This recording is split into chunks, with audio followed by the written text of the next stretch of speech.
Hello friends, मैं सुरेंद्र जागो Bharat educational channel पर आपका स्वागत करता हूं। आज हम बैंक के कार्य के बारे में पढ़ेंगे कि बैंक के क्या कार्य होते हैं। इस वीडियो को स्टार्ट करने से पहले हम आपसे ये बता दें कि अगर आपने हमारा चैनल सब्सक्राइब ना किया हो तो आप सब्सक्राइब कर लीजिए, शेयर कीजिए, कमेंट कीजिए।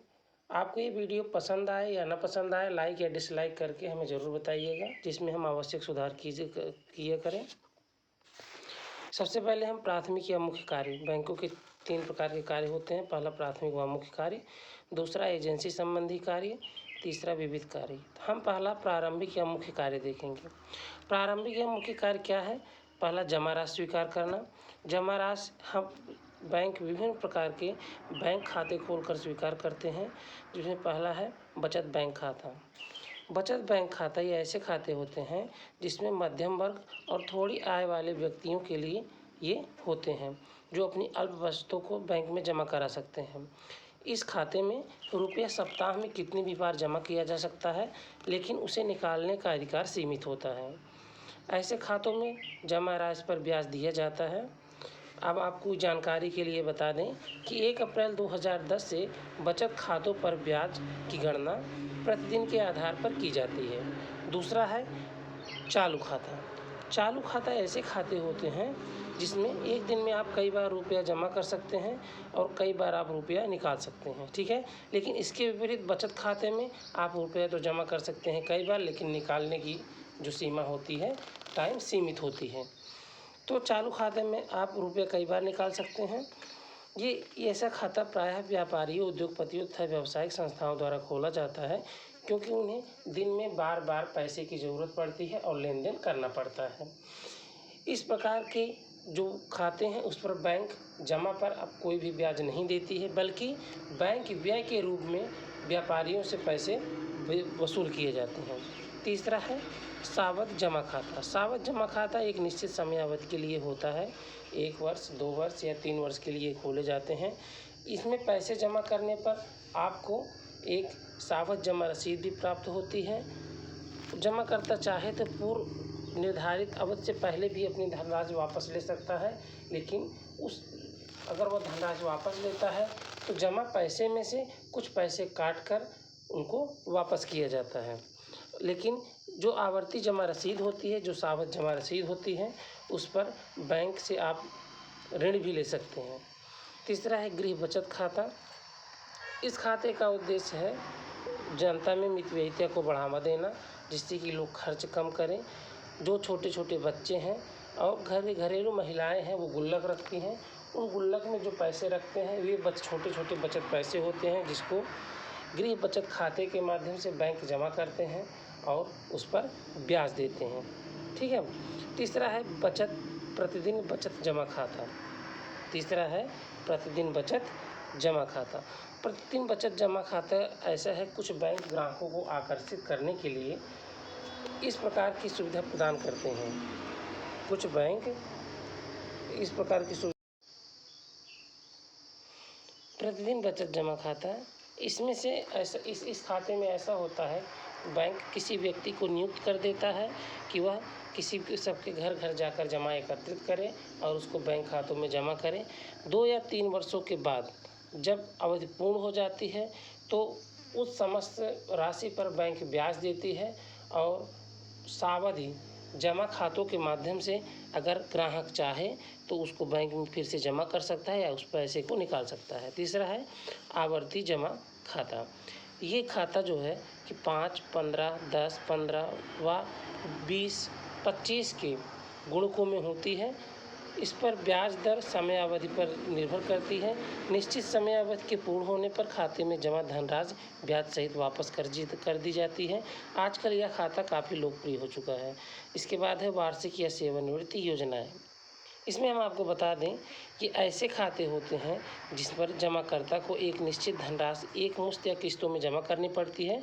उसके बाद बैंक उस जमाकर्ता को जीवन पर्यंत प्रति माह एक निश्चित धनराशि पेंशन या वार्षिकी के रूप में देता है। इन खातों का इस्तेमाल अक्सर बड़े व्यापारियों द्वारा किया जाता है, जो अपने कर्मचारियों को पेंशन, ग्रेच्युटी, इनकैशमेंट, अनलिव्ड व अनेक प्रकार की बोनस जैसी सुविधाएं देते हैं।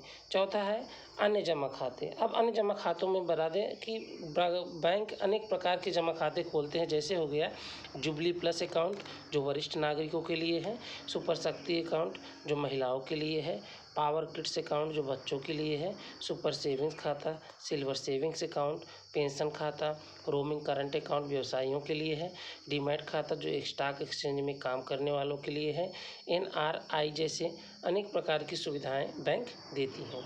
ठीक है। अब दूसरा है ऋण प्रदान करना। अब दूसरा क्या है? ऋण प्रदान करना। पहला हमने जमा स्वीकार करना बताया, दूसरा ऋण प्रदान करना। ऋण किस प्रकार से प्रदान करती हैं? पहला है साधारण ऋण। ये ऐसे ऋण होते हैं जिसमें जमानत सिक्योरिटी मिलने पर ये ऋण प्रदान किए जाते हैं। अगर आप सिक्योरिटी नहीं देंगे तो ये ऋण आपको प्रदान नहीं किए जाएंगे। ठीक है। इस ऋण में आवश्यकता अनुसार आप बैंक खाता आपका खोल देगी और उसमें ऋण के पैसे जमा कर सकती हैं। आप आवश्यकता अनुसार उस खाते से अपना रकम निकाल सकती हैं। दूसरा काम है ऋण किस प्रकार विनिमय विपत्रों को भुनाना या ऋण विनिमय विपत्रों का भुगतान करना। ठीक है। आधुनिक बैंक हुंडियों, विनिमय विपत्रों तथा व्यापारिक पत्रों को बट्टे पर भुनाकर भी व्यापारियों को अल्पकालीन ऋण देते हैं। बैंक बट्टे की रकम काटकर शेष रकम को व्यापारी खाते में जमा कर देता है। जब बिल की अवधि पूरी हो जाती है तो विपत्र स्वीकार करने वालों से समस्त राशि बैंक प्राप्त कर लेता है और अपना कमीशन ले लेता है। अगला है नगद साख। नगद साख भी बैंक जो है प्रदान करती है। नगद साख क्या होता है, इसको आपको समझने की ज़रूरत है क्योंकि लोग बहुत कम बताते हैं नगद साख के बारे में। ऐसा है, ये इस प्रकार होता है जैसे ऋण मांगने वालों को उसकी व्यावसायिक माल तथा संपत्ति की जमानत पर ऋण दिया जाता है। ठीक है। जिन गोदामों में माल रखा जाता है उसमें बैंक अपना ताला लगा देता है। जैसे जैसे ऋण का भुगतान होता जाता है वैसे वैसे बैंक माल को छोड़ता जाता है। ऋण राशि को ऋणी के नाम का खाता खोलकर जमा कर दिया जाता है तथा ऋणी आवश्यकता अनुसार खाते में से रकम निकाल सकता है और ऋणी को केवल निकाली गई धनराशि पर ही ब्याज देना पड़ता है। इसके बाद अगला है बैंक अधिविकर्ष। बैंक अधिविकर्ष ये होता है जितना आपके पास पैसा जमा है आप उससे ज़्यादा अगर पैसा आप निकाल सकते हैं तो जो ज़्यादा पैसा निकाल सकते हैं जमा से उसी को हम अधिविकर्ष कहेंगे। ठीक है। उसको हम क्या कहेंगे? अधिविकर्ष। इंग्लिश में इसको बैंक ओवरड्राफ्ट भी कहते हैं। इस अगला कार्य है एजेंसी संबंधी कार्य। ठीक है।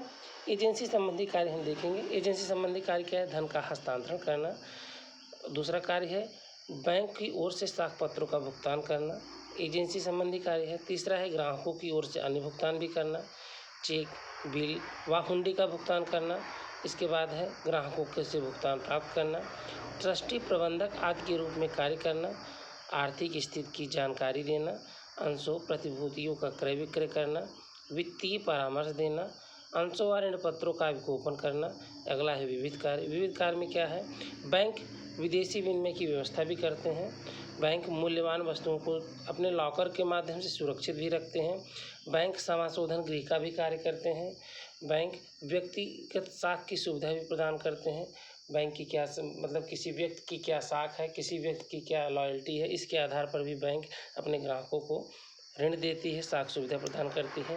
बैंकिंग सेवाओं का प्रशिक्षण भी बैंक ही देती है। साख प्रमाण पत्र तथा यात्री चेक भी बैंक द्वारा जारी करती है।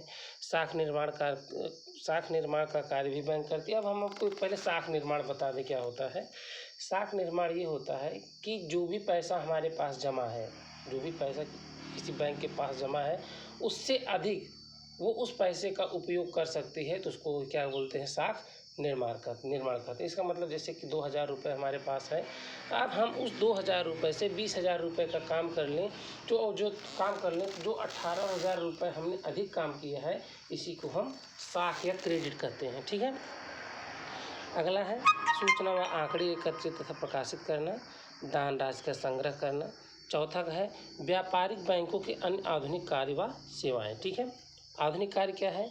इलेक्ट्रॉनिक फंड ट्रांसफ़र है, एटीएम या स्वचालित टेल मशीन का काम करती है, डेबिट कार्ड ग्राहकों को जारी करती है, क्रेडिट कार्ड भी ग्राहकों को जारी करती है, टेली बैंकिंग के माध्यम से भी ये कार्य करती है, स्मार्टफोन जैसे आधुनिक सेवाओं के माध्यम से भी ये कार्य करती हैं। कोर बैंकिंग का मतलब होता है जो आधारभूत बैंकों के कार्य होते हैं वो भी सेवाएं ये प्रदान करती हैं। राष्ट्रीय इलेक्ट्रॉनिक फंड का ट्रांसफ़र भी करती है। इस प्रकार से ये हमारा वीडियो पूर्ण हुआ।